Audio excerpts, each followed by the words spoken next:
Banjir adalah bencana yang setiap musim penghujan menghantui, termasuk Jakarta, wilayah yang setiap saat terkena banjir saat hujan melanda. Ya, BMKG memprediksi puncak musim penghujan akan terjadi pada bulan Januari ini. Lantas, apa saja kesiapan Jakarta dalam menghadapi bencana tahunan ini? Saat ini banjir bandang komandan.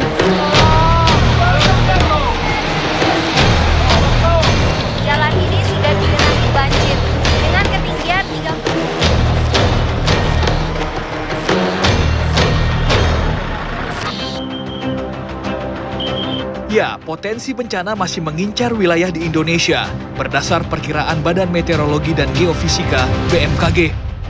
Tak hanya pertumbuhan siklon tropis, namun dampak La Nina bisa menjadi potensi bencana di wilayah Jakarta dan sekitarnya. Perjalanan saya buka dengan bertemu Kepala BMKG untuk menggali dampak terburuk dari La Nina. Lantas, kira-kira worst case-nya untuk wilayah Jakarta sendiri apa sih Pak? Apakah memungkinkan seperti terjadi banjir yang sempat terjadi siklus 5 tahunan seperti itu Pak? Dari kacamata Bapak. Ya, jadi La Nina-nya sendiri ini dipantau oleh banyak lembaga. BMKG juga memantau dan kita mampu memberikan prediksi yang akurat.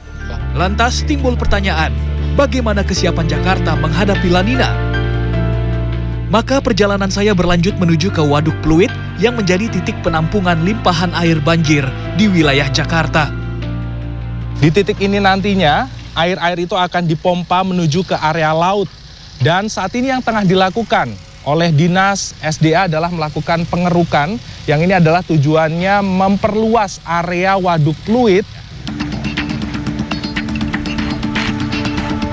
Tidak hanya waduk, sungai, hingga gorong-gorong aliran air tak luput dari pengerukan dan pembersihan yang menjadi agenda rutin petugas untuk mempersiapkan wajah ibu kota dari cuaca ekstrim. Langkah saya berlanjut menuju titik rumah pompa di Muara Baru, Jakarta Utara. Dan di sebelah sana ini adalah rumah pompa, di mana di dalamnya itu terdapat sekitar 10 pompa yang dioperasikan untuk wilayah barat, timur, dan juga tengah di sekitaran Jakarta Utara. Selain antisipasi terkait tanggul, Dinas Sumber Daya Alam Pemerintah Provinsi DKI Jakarta juga telah menyiapkan optimalisasi fungsi pompa penyedot limpahan air banjir. Selain itu, rencana normalisasi menjadi fokus utama ke depan. Pemerintah Jakarta akan segera melanjutkan normalisasi Sungai Ciliwung. Pembebasan lahan sudah dimulai dan mudah-mudahan awal tahun depan bisa bersama-sama. Pembebasan lahan dilakukan oleh pemerintah DKI Jakarta untuk pembuatan tanggulnya nanti oleh Kementerian PU. Pemerintah Jakarta akan melakukan normalisasi atau pembersihan Kali Krukut sepanjang 1,3 kilo.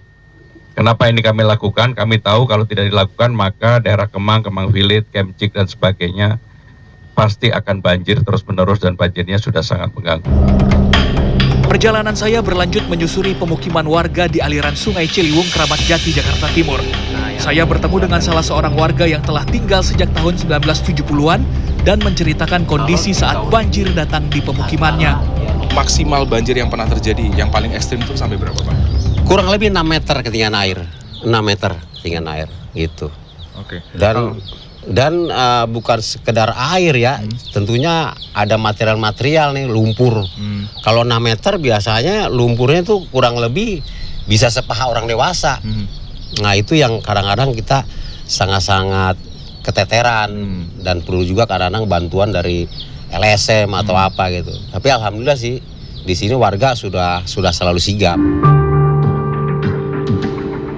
Berbagai upaya memang telah dilakukan untuk bersiap menghadapi cuaca ekstrim imbas La Nina. Tak hanya pemerintah, masyarakat juga harus sadar pentingnya menjaga lingkungan. Karena perlu diingat bahwa alam selalu punya caranya sendiri membawa pesan bagi manusia, baik melalui cuaca maupun bencana. Freddy Cahya, Andriawan Saputra, Jakarta.